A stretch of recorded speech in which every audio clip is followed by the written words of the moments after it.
Algunos dicen que contradice la Constitución Nacional, otros dicen que se pretende instaurar un Estado socialista o comunista en nuestro país y que debe ser sometida a mayores debates que incluya todos los sectores de la sociedad o de la vida política nacional. Hemos invitado en esta mañana a Irwin Ríos, coordinador nacional del movimiento Opina. Irwin, ¿cómo está? Bienvenido a Primera Página. Muchísimas gracias, de verdad que agradecido por la invitación y poder darle la oportunidad a Opinión Nacional Opina expresar su posición respecto a un tema tan controversial como este el día de hoy, que por cierto es la segunda discusión y bueno, y se nos presenta una encrucijada, la verdad. ¿Por qué? Porque, fíjate, aquí definitivamente tenemos que discutir el carácter inconstitucional de esta ley. O sea, es una ley orgánica que establece un mecanismo de funcionamiento y un reordenamiento político territorial. Nosotros tenemos que hacer énfasis que la Constitución es clara, plantea dos realidades. Una, el ordenamiento político territorial de la República Federal y no un Estado socialista. Y número dos, esta ley contraría el principio filosófico de la pluralidad política que establece la Constitución que Venezuela es un Estado plural, con diversidad ideológica. De hecho, por eso es que existe el Parlamento, que es donde debería haber representación de las diferentes visiones. El Parlamento no es nada más y nada menos que la casa que construye los mecanismos de conducción de la República. De hecho, el año pasado lo decía, escoger una Asamblea Nacional puede ser incluso hasta mucho más importante que escoger el cargo de Presidente de la República, porque estaríamos evitando las locuras que se están dando el día de hoy. Y quiero hacer énfasis en esto también.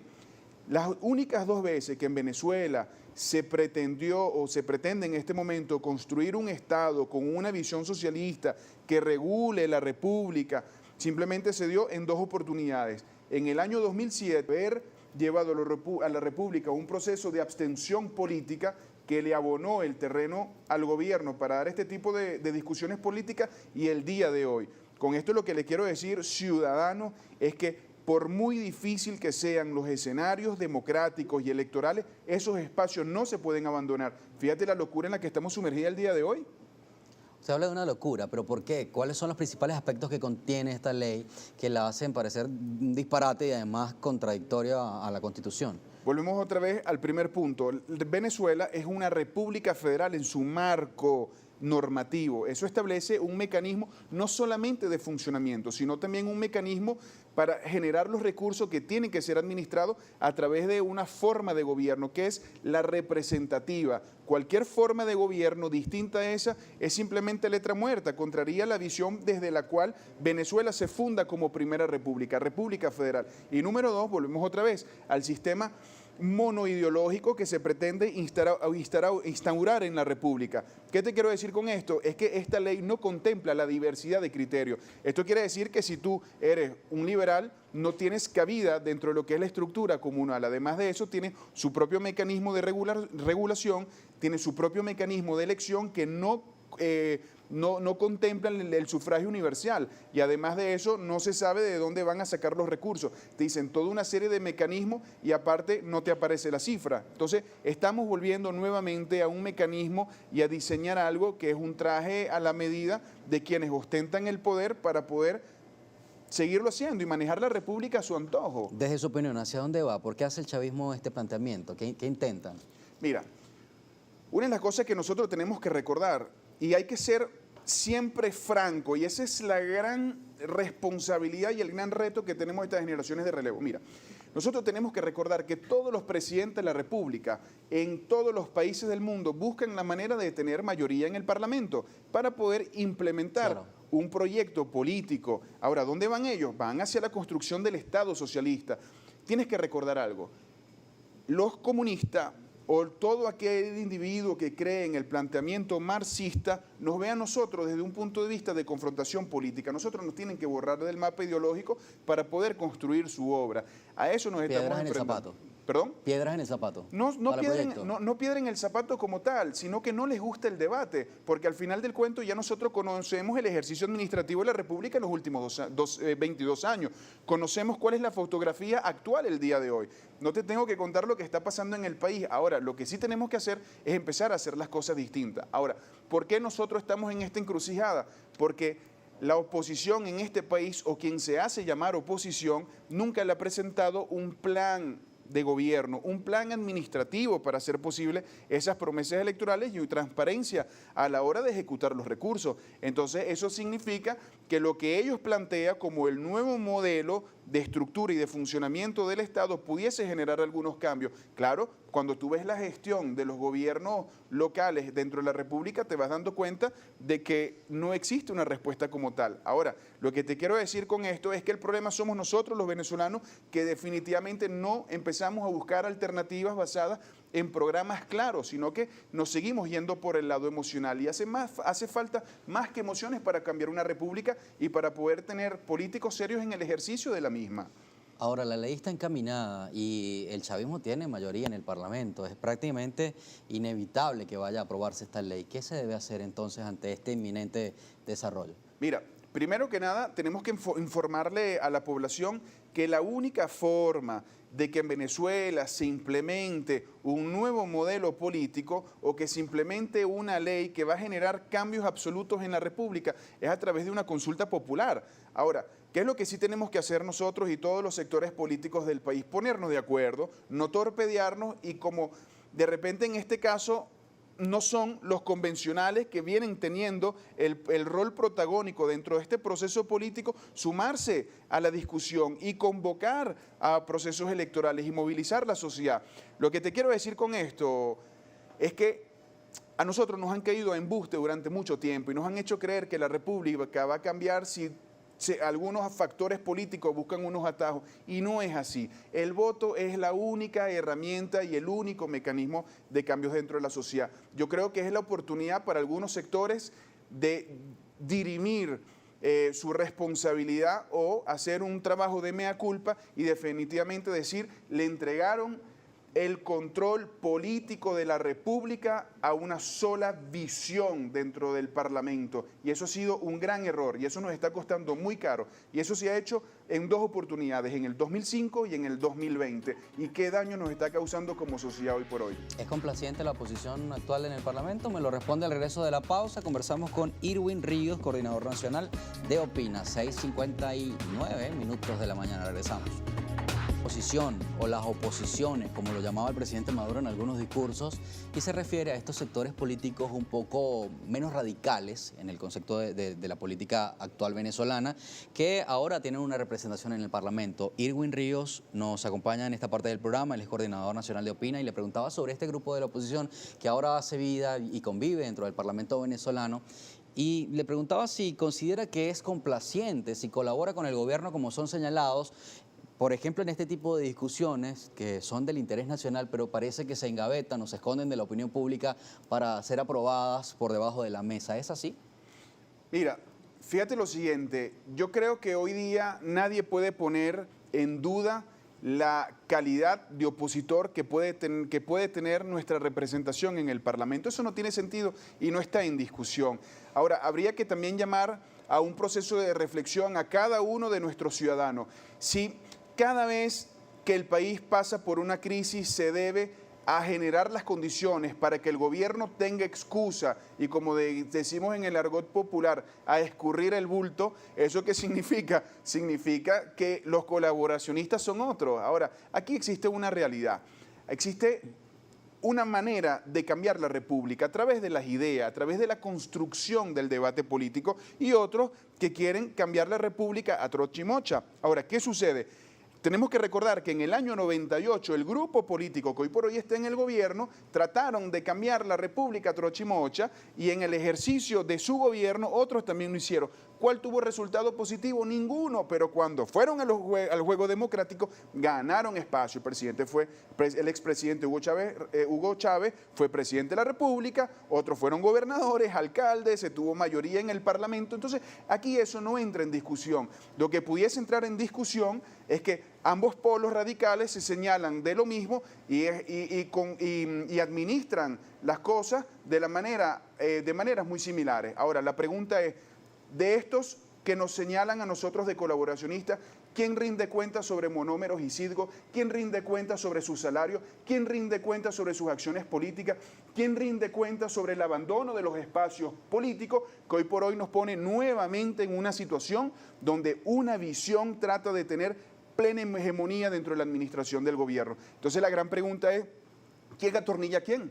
Porque si no fuese por esa práctica política, hoy por hoy las condiciones de debate política dentro de los ciudadanos fuese distinta. Y aparte de eso, tenemos que recordar algo, ese famoso dicho que dice, acta mata votos. Bueno, yo creo que, a mi parecer, definitivamente una opinión muy personal de Irving Ríos, entonces el sistema electoral de Venezuela nunca fue confiable, porque el hecho de que los partidos políticos se tengan que matar por tener una representación en cada una de las mesas del país, significa que siempre ha existido algunas dudas y no es la primera vez que existen ese tipo de dudas. Ahora, la pregunta es la siguiente, ¿de verdad existe esa irregularidad o simplemente son cuentos de camino para buscar la manera de cohesionarnos en torno a sentimientos y estado de ánimo? Yo creo que hoy por hoy la República y cada uno de nosotros como ciudadanos tenemos que empezar a reflexionar del por qué nosotros estamos en esta situación y endosarle la responsabilidad a cada uno de los actores políticos para que pueda emerger una nueva generación con responsabilidad. Éticamente es correcto y moralmente correcto que tengan la capacidad de plantearle al país una alternativa administrativa a esta locura. Irwin, usted dice entonces que la oposición radical que se apartó del camino electoral y bueno, que señala esta nueva oposición de colaboracionista también colabora entonces para el atornillamiento, como usted lo llama, del gobierno. Ahora, ¿qué se debe hacer? Porque en esta fracción, esta fractura que hay dentro de la oposición, la gente está exigiendo respuestas. Y si vamos, evidentemente, a un proceso electoral, más allá de la aprobación de todas estas leyes, un inminente proceso electoral este año, si una oposición va dividida, probablemente los resultados sean desfavorables para toda la oposición.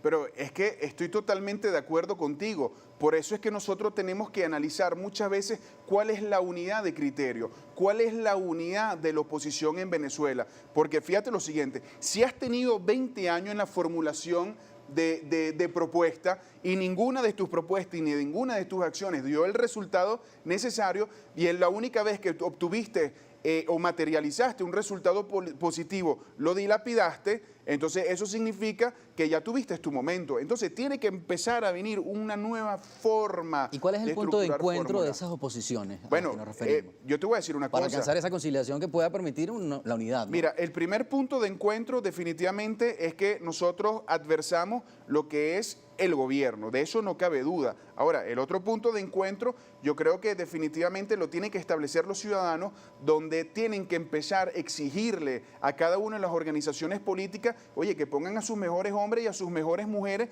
que efectivamente puedan demostrarle al país que puede existir una forma distinta de hacer política, porque el hecho de que hoy por hoy nosotros estemos en esta encrucijada es porque, como tú bien lo decías anteriormente, se han hecho cosas por debajo mesa para que la gente no sepa lo que está sucediendo y cuando vienes a ver explotan todos los escándalos y toda la locura que está sucediendo. Entonces, hoy por hoy tenemos la oportunidad de darle el respaldo a estos señores que son nuestra representación política y que en teoría se deberían de convertir en esa voz para tratar de contener la locura de las dictaduras de las mayorías, porque el Parlamento no puede ser una ola que aplaste y trate de invisibilizar a un sector político. Aquí la realidad es que todos formamos parte de una minoría y tenemos que establecer acuerdos de convivencia. Ahora, ¿esta posición del Parlamento actual puede reorientar su política para encaminarse por este lado? Mira, eso es como pedirle a los violentos que dejen de hacer política a través de la violencia. Eso es como decirle al corrupto que deje de robar. Ahora, lo que sí te puedo decir es que nuevamente, o sea, nosotros los ciudadanos tenemos que entender un principio dentro de la política, como lo establecía Sócrates, que decía que el precio a pagar por desentenderse la política es ser gobernado por los peores. Entonces, ¿qué es lo que le quiero decir, ciudadano? Tiene que participar en los procesos políticos, tiene que acompañar a sus representaciones políticas y tiene que enterarse de lo que está sucediendo, porque es la única forma de tratar de enrumbar la República hacia otro destino. Ahora, con esto lo que te quiero decir es que efectivamente hoy está la segunda discusión, no tengo duda de que lo vayan a aprobar, y eso simplemente se debe a una sola razón, el abandono de los espacios de discusión política, el abandono de las luchas, y nos trajo como consecuencia la fotografía que estamos viviendo el día de hoy. Y la única forma de poder cambiar las cosas es que definitivamente nos dejen trabajar y nos dejen reformular planteamientos que puedan visualizar un camino para que la República se se enrumbe hacia otros destinos. No, y sobre todo que estos temas que son del interés nacional y que tienen gran impacto en nuestra sociedad puedan ser discutidos por todos los sectores, ¿no? Que haya amplitud y pluralidad en Bueno, esos aspectos. habría que hacerle una gran pregunta al sector hoy por hoy que tiene el control político en el Parlamento. Y es que, ¿qué podría pensar los grupos de empresarios respecto a eso? O la asociación bancaria, o los mismos emprendedores que deciden iniciar una actividad de negocio como forma de poder paliar sus necesidades y ver la posibilidad de que si logran desarrollar una buena unidad de negocio se van a meter una platica. Yo creo que de una u otra manera todos queremos lograr nuestra estabilidad económica y nuestra tranquilidad. Ahora, nosotros tenemos un artículo en la Constitución que te establece los parámetros, pero ningún artículo dentro de la Constitución te establece una forma única de pensamiento que va a regular la República. Eso no tiene sentido.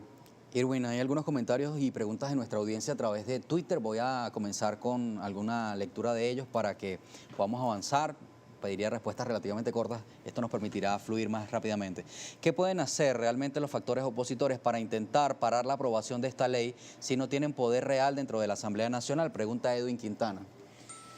Ay, Edwin, nosotros hoy por hoy estamos de verdad que en una encrucijada, es verdad, no tenemos alta representación en el Parlamento, no podemos frenar decisiones cuando el control político lo tiene un sector con una sola visión.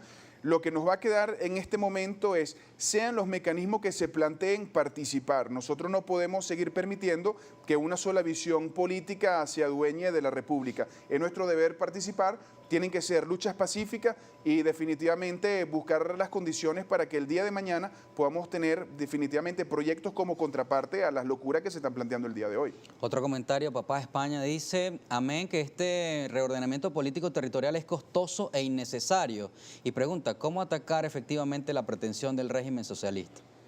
Mira, en primer lugar nosotros tenemos que estar claro que la República tiene su mecanismo que prevé su ordenamiento político territorial. Ahora, ¿qué es lo que nosotros tenemos que hacer? Profundizar en el proceso de descentralización y desconcentración como lo plantea la Constitución. De hecho, hay una gran propuesta que se viene haciendo desde Caracas, que lo estuvo encabezando la diputada suplente Maribel Castillo, que era el reordenamiento político territorial del municipio Libertador. Pero es justamente con el mecanismo que ya se conoce, con un presupuesto establecido, con unos concejales que puedan hacer ordenanza y le puedan dar respuesta a los ciudadanos. Pero es la forma convencional y la forma correcta dentro de un Estado plural. Del resto no tiene sentido. Bolívar Divisa dice, ¿usted aprueba que la oposición vaya a regionales y municipales este año 2021 y para el 2022 a un referéndum revocatorio? Pero es que por supuesto que sí, no solamente que lo apruebo, sino que hago promoción política todos los días para que eso pueda suceder. Usted tiene el claro ejemplo de lo que no hay que hacer y es el control político en el Parlamento y las locuras que se están discutiendo ahí. Entonces, ¿vamos a seguir abandonando los espacios políticos? No. Ahora, el tema del referendo revocatorio te podría decir que tengo mis dudas. ¿Por qué? Porque yo creo que definitivamente a veces tenemos que dejar que el administrador haga lo propio a sus consideraciones para que no tenga el día de mañana algún tipo de excusa que diga es que no me dejan gobernar, es que me están saboteando, es que no me permiten y por eso, por esta condición es que no logro hacer lo propio cuando todos sabemos que es mentira. Y por eso cuando yo te digo que hay unos ciudadanos que se prestan a ese juego perverso para atornillar los que hoy por hoy están en el ejercicio del poder, eso es así, no hay de otra forma de verlo. Aquí hay una pregunta interesante de Luis Méndez, dice, buen día. Hasta hoy solo hemos visto leyes que van en contra de las leyes establecidas. Se refiere quizá a la constitucionalidad de estos instrumentos jurídicos. Y en cambio las leyes de nuevos salarios justos y de prestaciones del ciudadano se han dejado de lado. ¿Por qué? Quizá incluir en esta pregunta el contexto de la campaña electoral. Muchos se afianzaron en el problema económico que vive Venezuela para alcanzar el poder y ahora que están en el Parlamento o en lugares de poder, parecen que han olvidado las prioridades. Por ejemplo, la ley de las ciudades comunales es una prioridad y el tema económico y la calidad de vida y el poder adquisitivo del venezolano no.